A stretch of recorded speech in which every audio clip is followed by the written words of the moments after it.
you condemn your prophet Muhammad? Why are you such hypocrites? That's my question. Oh, no, you're So- famous. You're famous now. Smile, it's forbidden. So, I have so far given you 3 examples of Islamic hypocrisy. Here's another example of Islamic hypocrisy.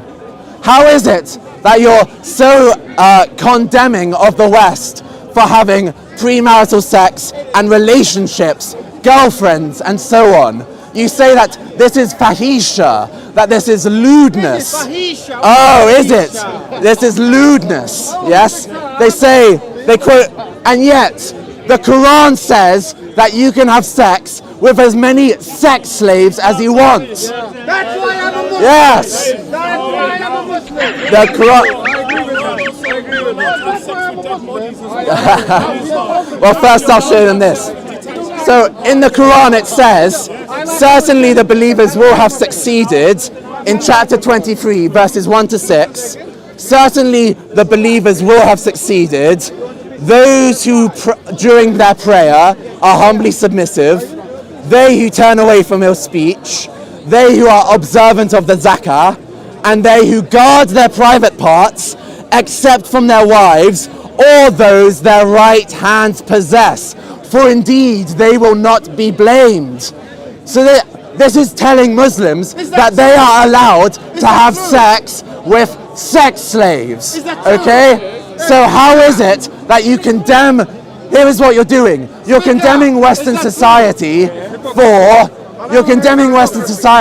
having sexual relationships with adult women who can consent freely and are free women who can freely choose, and men who can freely choose to have sex. Oh, that's good. And yet, I'm a Muslim. and yet, That's why I'm a Muslim. this guy is saying he's a Muslim because he agrees with Islam saying that you can have sex slaves. No, because you don't debate.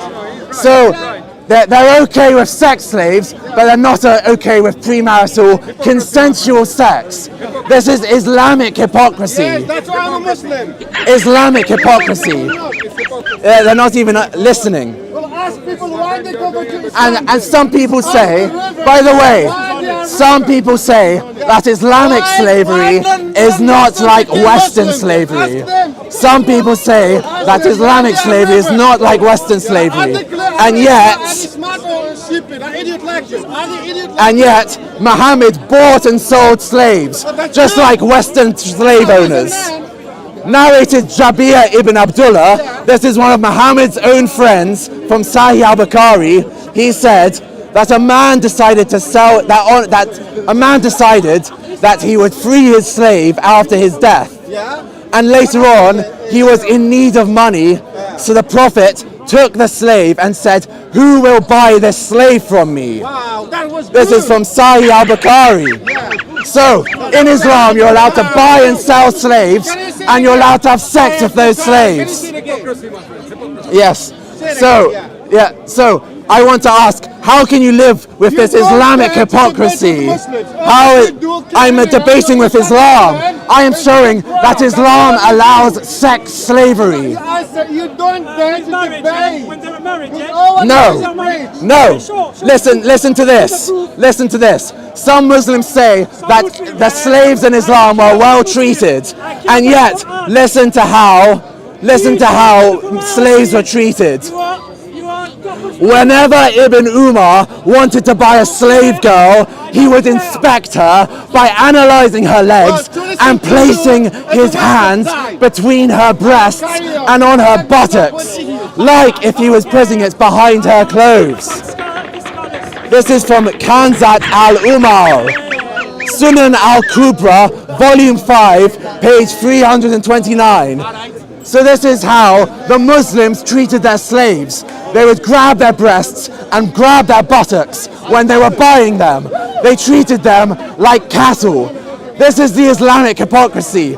They will say that if two people freely decide to enter a sexual relationship, that this is lewdness and fahisha, and yet abusing slaves is not fahisha. This is halal. This is halal to have sexual slaves in Islam. Does that make sense? Is this not hypocrisy? So, Now, let's look at another example of Islamic hypocrisy. I've heard a lot of Muslims condemning the new movie Cuties, the Netflix movie about dancing French girls. Yes, they condemn it for girls dancing in these sexual ways. They dance like strippers, basically, like they're at a strip club.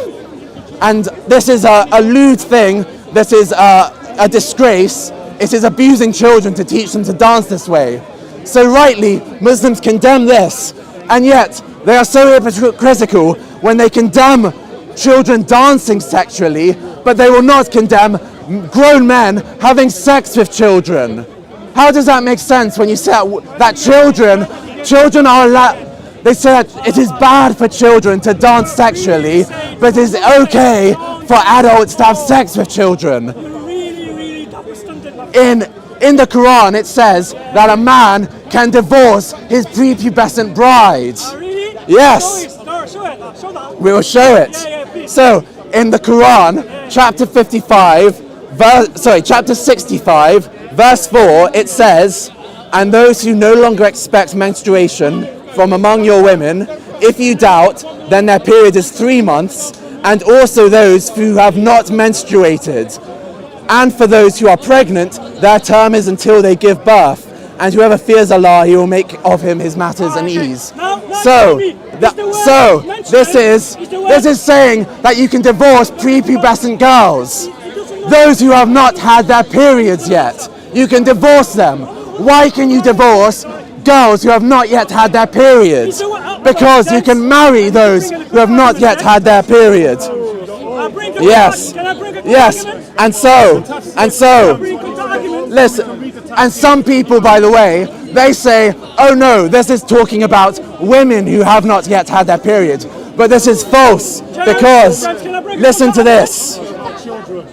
Listen to this. Ibn Abi Hatim reported from Ubay bin Ka'b, who said, Allah's Messenger, when the ayah in Surah Al-Baqarah was revealed, prescribing the waiting period of divorce, some people in Medina said, there are some women whose iddah has not been mentioned in the Quran. They are the young, the old, and those whose menstruation is discontinued, and the pregnant. So this is proving the young are the women who you can divorce. So you can divorce those who are so. It's right because it's right. Listen, in Surah Al-Baqarah, it says that you can divorce women, and their divorce waiting period will be 3 menstrual cycles. Okay, so if you say that the divorce period is 3 menstrual cycles, then someone comes to Muhammad and says, you have not mentioned 3 types of women: those who are too old, those who are too young, and those who are pregnant. And so this is confirming that the later verse in the Quran saying that you can divorce those who have not yet had their periods is referring to the young. So, and further proof of this is the fact that Muhammad had sex with a 9-year-old. So, yes. So how can you be so hypocritical that you condemn the movie Cuties where girls dance, and yet you're okay with girls younger than that having sex with adult men? How can you live with this hypocrisy? This is clear Islamic hypocrisy. Let us prove that Muhammad had sex with a 9-year-old child. This is from Sahih al-Bukhari. Narrated Aisha that the Prophet married her when she was 6 years old, and he consummated his marriage when she was 9 years old. Okay, so how is it that the Muslims have a problem with little girls dancing like in the movie Cuties, and yet they're okay with adults having sex with 9-year-old men? This is Islamic hypocrisy. So, the next piece of Islamic hypocrisy. How is it that Muslims say that, oh, why is it that the Murtad, that the ex-Muslim, is so obsessed with Islam? Have you not heard this? They ask, why do the ex-Muslims keep on talking about Islam if they have left Islam? Why is it that the ex-Muslims are... I will debate you after I finish my talk. So, why is it that the Muslims complain about ex-Muslims who criticize Islam, and yet they say that ex-Muslims should be killed if they leave Islam? Is this not Islamic hypocrisy? How can you say that I am going to kill you if you leave Islam, and at the same time say to them, oh, why are you so obsessed with Islam now that you've left it? Why are you still complaining about Islam? This is Islamic hypocrisy. No, I'm getting words from Muhammad, because Muhammad said, whoever changed his Islamic religion, then kill him. So, this is Islamic hypocrisy. So I want the Muslims to think about themselves. How can I live with this hypocrisy? Why is it? How can I follow such a hypocritical belief system? Yeah. Well, how am I hypocritical? How am I hypocritical? In an actual fact, it is very irresponsible for someone not shut up. So she is saying that Muslims are not in favor of child marriage. So why is it? Listen, you're defending having sex with a 9-year-old, aren't you? Yeah. So then you should agree with me, because Muhammad said that you should have sex with 9 years old. Listen to this. Muhammad had sex with a 9-year-old. Do you condemn Muhammad having sex with a 9-year-old? Yes, he did. Yes, he did. Here is the proof. Here is the proof. The proof is that Muhammad married me when I was 6 and had sex from 9. Because I'm reading it from your Muslim sources. I am reading it from your Muslim sources. Yes, Muhammad the paedophile. Muhammad, who had sex with a 9-year-old. Listen to this. This is from Sahih al-Bukhari, the Book of Wedlock. Narrated Aisha that the Prophet married me when I was 6 and he consummated the marriage when I was 9 years old. This is from Sahih al-Bukhari, 5133. And so, she was saying that I was being hypocritical, but I am telling the truth. When Muhammad had sex with a 9-year-old. So how is it that Muslims, they condemn the movie Cuties, which shows 6-year-old it shows girls dancing in a sexual way, and yet, so they say that it is wrong for girls to dance in a sexual way, and yet they think it is okay for Muhammad to have sex with a 9-year-old. So, listen to this. So listen to this. Says, regarding the man who buys a prepubescent slave girl, even one younger than that, he said, there is nothing wrong with touching her before observing her waiting period. The waiting period here is the istibra, the amount of period you have to wait after buying a slave before you may have sex with her. So this is saying that in Islamic law, you can have sex with prepubescent slave girls. So how can you deal with this Islamic hypocrisy? You condemn the movie Cuties, which shows prepubescent girls dancing in a sexual way, and yet Islam allows buying prepubescent slave girls and having sex with them. Is this not Islamic hypocrisy? I want the Muslims to think about how they can consider themselves to be followers of such a hypocritical ideology. Like, how can you live with this hypocrisy?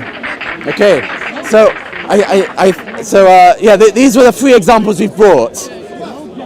To summarize, the Muslims, they hate ISIS, and yet they worship and they love Muhammad, who behaved like ISIS by taking Yazidi sex slaves the same way that Muhammad and his companions took Arab polytheist women as sex slaves. So this is one example of Islamic hypocrisy. The second example of Islamic hypocrisy is that they love Muhammad and yet they hate ISIS, and they hate ISIS for spreading war in order to spread Islam, but they love Muhammad, who did exactly the same thing. He waged war on people who had never attacked the Muslims simply in order to spread Islam. The final example, another example of Islamic hypocrisy, is that they hate it when people mock their religion and yet they praise Muhammad, who destroyed the religious idols of other religions. They say, oh mashallah, like the truth has arrived and falsehood has disappeared, when Muhammad destroyed the idols of the polytheist worshippers. So, finally, they condemn liberal society for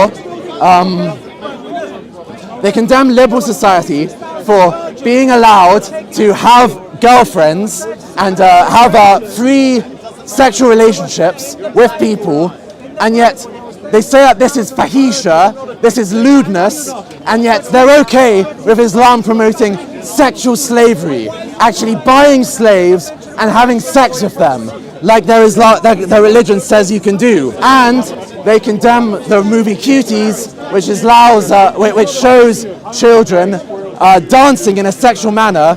They say that children dancing in a sexual manner is fahisha, it is lewdness, it is immoral, and yet they're okay with children doing more than dancing. They're okay with children having sex with adults. They're okay with their own prophet having sex with a 9-year-old. And they complain when ex-Muslims leave Islam and complain about Islam, and yet their religion says that if a Muslim leaves Islam, he should be killed. So how can you complain about someone criticizing Islam when they leave Islam, but you'll kill them if they leave Islam according to your religion? This is Islamic hypocrisy. So these are 5 or 6 examples of clear, appalling Islamic hypocrisy. Anyway, yeah. Thank you.